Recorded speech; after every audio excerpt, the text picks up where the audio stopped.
I have a great time with my life, and I want to share it. I love living. I think that's infectious. It's something that you can't fake.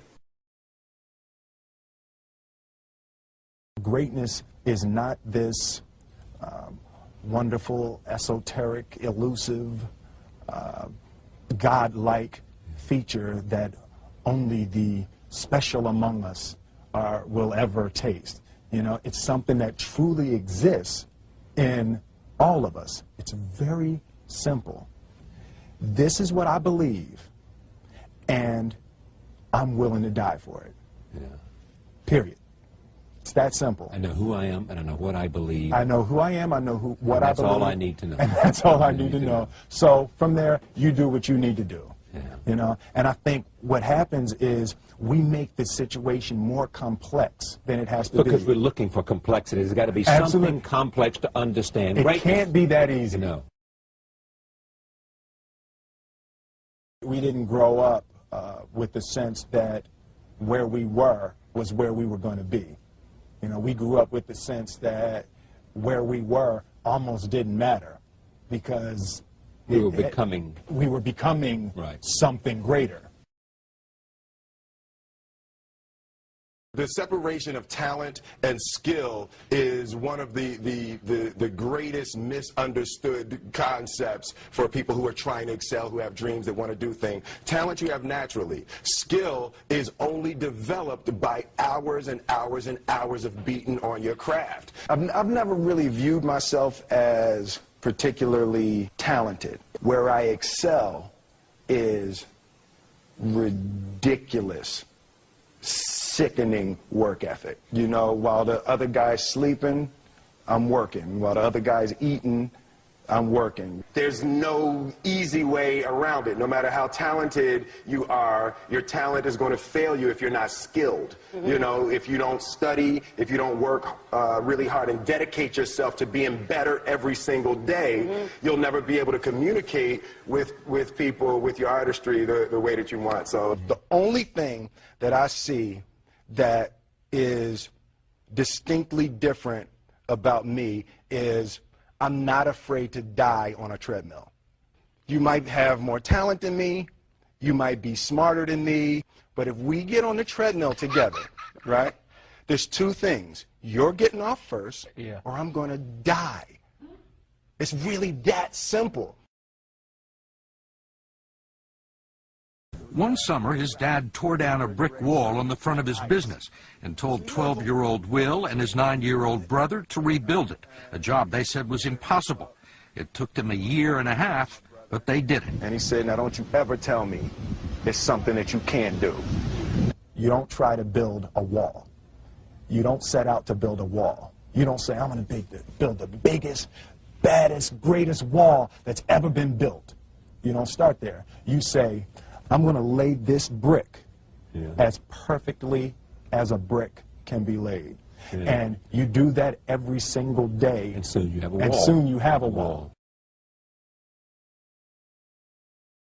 You know, it's an idea that my grandmother always had, that if you're going to be here, then there's a necessity to make a difference. She always instilled the responsibility, the spiritual responsibility that you have to make every group you come in contact with better. I want to do good. Yeah. I want the world to be better because I was here. I want my life, I want my work, my family, I want it to mean something. And it's like, it has, if you are not making someone else's life better, then you're wasting your time. You know, like your life will become better by making other lives better. I want to represent an idea. I want to represent possibilities. I want to represent the idea that you really can make what you want. One of my favorite books is The Alchemist, Paulo Coelho, and I just believe that. I believe that I can create whatever I want to create. The first step before anybody else in the world believes it is you have to believe it.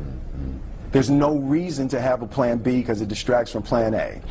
I think that there's a certain delusional quality that all successful people have to have. You have to believe that something different than what has happened for the last 50 million years of history. You have to believe that something different can happen. Confucius said, he who says he can and he who says he can't are both usually right. Being realistic is the most commonly traveled road to mediocrity. Why would you be realistic?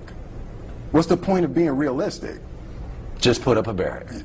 Yeah, I'm going to do it. It's done. It's already done. The second I decide it's done, it's already done. So now we just got to wait for y'all to see. It's unrealistic to walk in a room and flip a switch and lights come on. That's unrealistic. Fortunately, Edison didn't think so. It's unrealistic to think you're going to bend a piece of metal and fly people over an ocean in that metal. That's unrealistic. But fortunately, the Wright brothers and others didn't believe that. And it just seems like such a ridiculous idea to me to embrace the idea that it's not going to happen. That's not real for that to happen. As soon as you say it, now you just made that real. Our thoughts, our feelings, our dreams, our ideas are physical in the universe. That if we dream something, if we picture something, if we commit ourselves to it, that is a physical thrust towards realization that we can put into the universe. That the universe is not a thing that's going to push us around. That the world and people and situations are not something that are going to push us around. That we are going to bend the universe and command and demand that the universe become what we want it to be. I study the patterns of the universe. There's a redemptive power that making a choice has, you know, rather than feeling like you're at effect to all the things that are happening.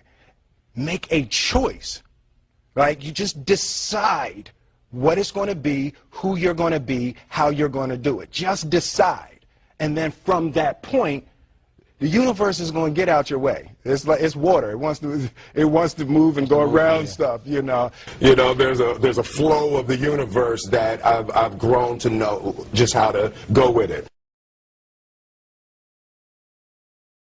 I realize that to have the level of success that I want to have, it's difficult to spread it out and do multiple things. It takes such a desperate, obsessive focus. You really got to focus with all of your fiber and all of your heart and all of your creativity. I'm motivated by fear. Fear. You know? Fear of what? Fear of fear. I hate being scared to do something. And I think what developed in my early days was the attitude that I started attacking things that I was scared of. It was Franklin Roosevelt said the only fear you have to fear is fear itself. Absolutely. Remember that? Absolutely. Yeah. You can't be scared to die for the truth. The truth is the only thing that's ever going to be constant. Don't ever let somebody tell you you can't do something. Not even me. All right? You got a dream, you got to protect it. People can't do something themselves. They want to tell you you can't do it.